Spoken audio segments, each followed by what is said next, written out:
So because of an outright lie given to us, Mr. Chair, I move that Mr. Efren P. Soleta, including his lawyer, decided for contempt. Ganun yung paliko-liko eh. Yung pinaiikot-ikot tayo para tayo nagpapatintero dito, Mr. Chair. Kanina pa, lokohan ang nangyayari rito. There is a motion to cite Mr. Soleta, Mr. Sevilla, and an unnamed lawyer in contempt. So wala yun eh. Kaya wag na kayong magpalusot, baka lalo lang lumaki yung contempt ninyo. Nito kayo nagbigay sa amin nito, kaya po kayo nakukontempt dahil kasi nungalingan pong ginagawa. Kayo lawyer. I don't know the full names. Oh, you are invoking the name of your lawyer who gave you the advice, and you can tell us that you cannot tell us who is that lawyer. I'll provide the names sir later. Oh, later. Okay. Let me read to you and tell your lawyer what I am putting. Under Section 11 of the Rules of Procedure governing inquiries in aid of legislation, contempt. The committee may punish any person for contempt by a vote of 2/3 of the members present, there being a quorum. The following shall be grounds for citing any person in contempt. Letter D. Refusal to produce any books, papers, documents, or records that are relevant to the inquiry and are in the possession of the concerned person. This is very specific in our rules, and we provided these rules in order to foreclose that excuse that you cannot bring documents because of the confidentiality agreement. Without these rules, any resource person can always say, we cannot produce the documents because there is a confidentiality agreement. So you better tell your lawyer. You tell us the name. I will, Your Honor. We are exercising a constitutional mandate, Chair. Sub-judice rule is not even applicable to us. I understand, sir. I will provide the necessary information. Mr. Sevilla, yung submission ninyo does not say much. I understand, sir. Medyo biglaan lang po kasi, pero bigay ko po lahat yan. Okay, so we'll give you another 1 hour Sige. with the name of the lawyer. Yes. Thank you. Mr. Chair, the service agreement, I also went over it. There is no clause on confidentiality of business information. Do you confirm that, Mr. Sevilla? That brings me to my motion, Mr. Chair. As I have pointed out a while ago, I was requiring them to submit to us service agreements to indeed verify that his lawyer advised them not to give the information sought by this committee because of the confidentiality clause in the service agreement. But it turned out they provided us a template, which is the service agreement itself. Kulang lang ng mga material particulars, but ito na yon. There is no confidentiality clause. So because of an outright lie given to us, Mr. Chair, I move that Mr. Efren P. Soleta, including his lawyer, decided for contempt. Sevilla ba o Soleta? Kasi Soleta ito nandito. So, but the one Mr. who Sevilla, signed can you is please Soleta ang nakalagay. explain the position of Mr. Soleta in the company? Mr. Efren Soleta is the President and General Manager, sir. But he was the one who responded to this committee, Mr. Chair, and Mr. Sevilla confirmed that this is their answer. Ganun yung paliko-liko eh. Yung pinaiikot-ikot tayo para tayo nagpapatintero dito, Mr. Chair. Kanina pa, lokohan ang nangyayari rito. Mr. Sevilla, I apologize, Your Honor.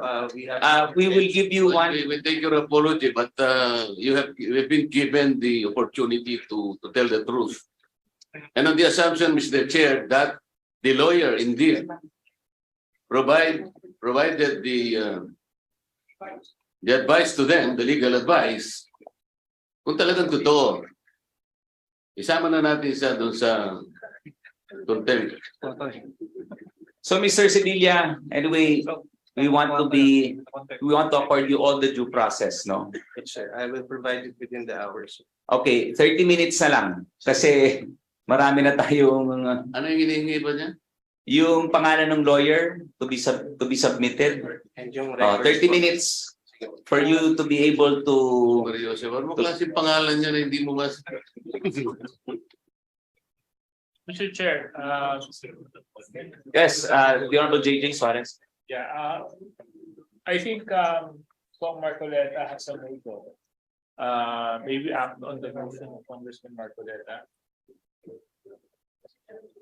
Just a clarification, who are the persons to be cited in contempt based on the motion of our dear colleague? Based on record, Mr. Chair, Efren Soleta, the President General Manager of Argo, the representative present today who confirmed this letter and who confirmed to us that they got a legal advice from their lawyer that they cannot give the information sought by this committee because of the confidentiality clause in the service contract. It turns out it is false. So, So, three anong persons, gagawin natin?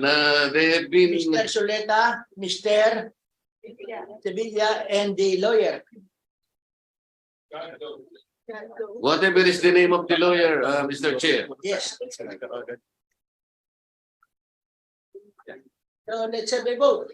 Okay, so there is a motion to cite Mr. Soleta, Mr. Sevilla, and an unnamed lawyer in contempt. So may I get a vote from the body? Any second? Any objections? There being none? Motion is approved.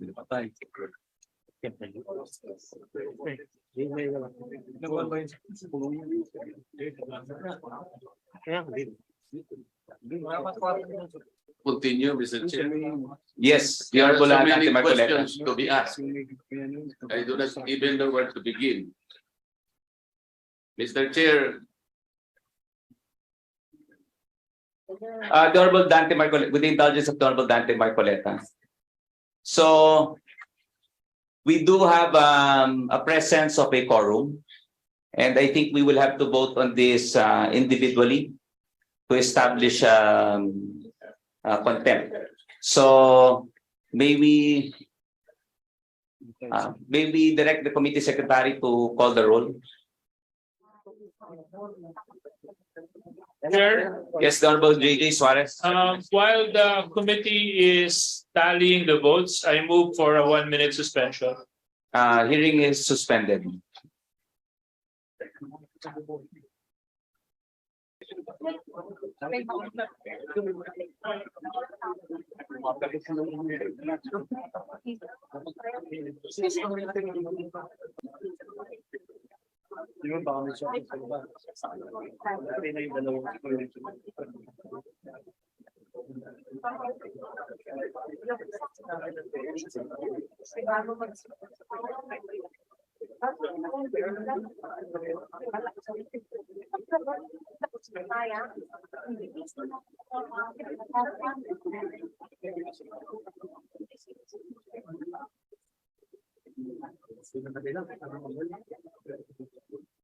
Sa mga direct, mag-viewers.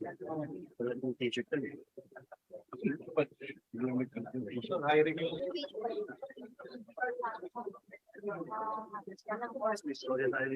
Oo, hindi na lang yun.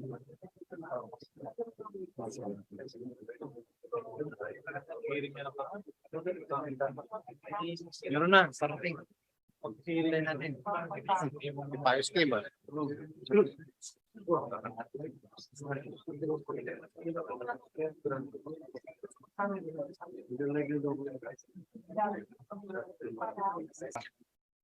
So there being 49 members present, a 2/3 vote is 33.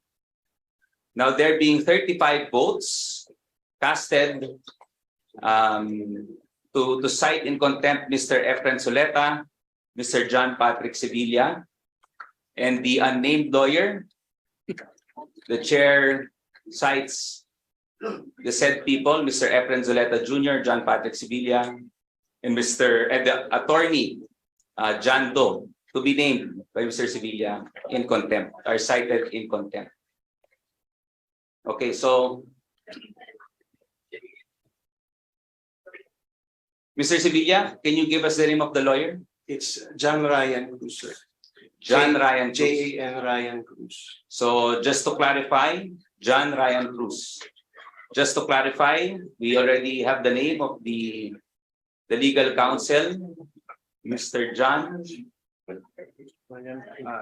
Ryan Cruz is hereby cited in contempt. Your Honor, I would like humbly request to be considered because the service agreement we sent on the hard copy, there's no watermark, but on the soft copy that I sent, there's it's labeled strictly confidential.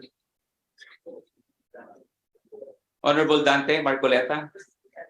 What is that, Mr. Chair?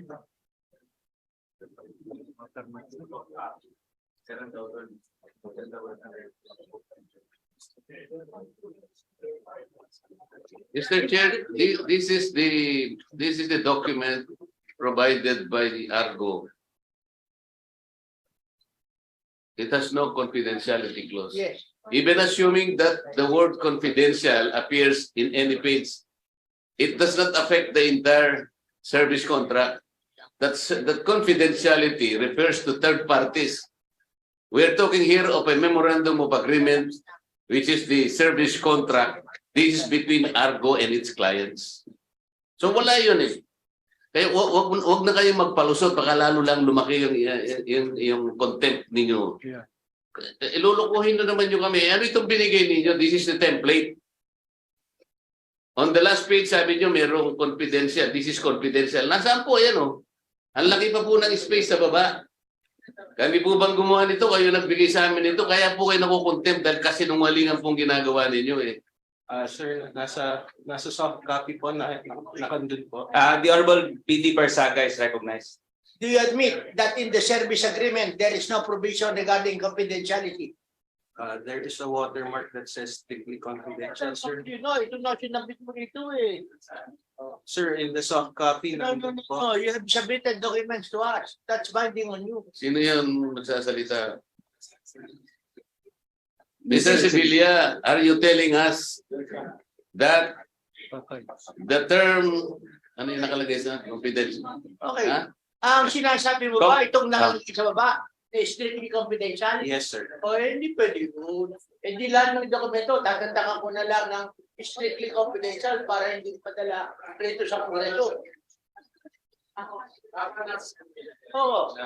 Oh, there is no... Gagawin ninyo kaming tanga rito, Mr. Sevilla. Hindi kami tanga. Yung nilagay mong this is strictly confidential. Does not bind this committee. Yes. And just an addition, even if there is a provision in the service contract that it is confidential, that will not be binding on us. Otherwise, ang gagawin lang lahat ng dokumento, may confidentiality clause para hindi madala rin sa Congress. We cannot accept that. Yes, anyway, we already voted on it. Unfortunately, yes, so at this point, maybe we hear from the Honorable Stella Kimbo. May I inquire what the penalty is? Based on our rules, the maximum detention is 10 days. And based also on our rules, the chairman can designate the place where there shall be detained. And we can take judicial notice that insofar as the Senate is concerned, those persons whom they have declared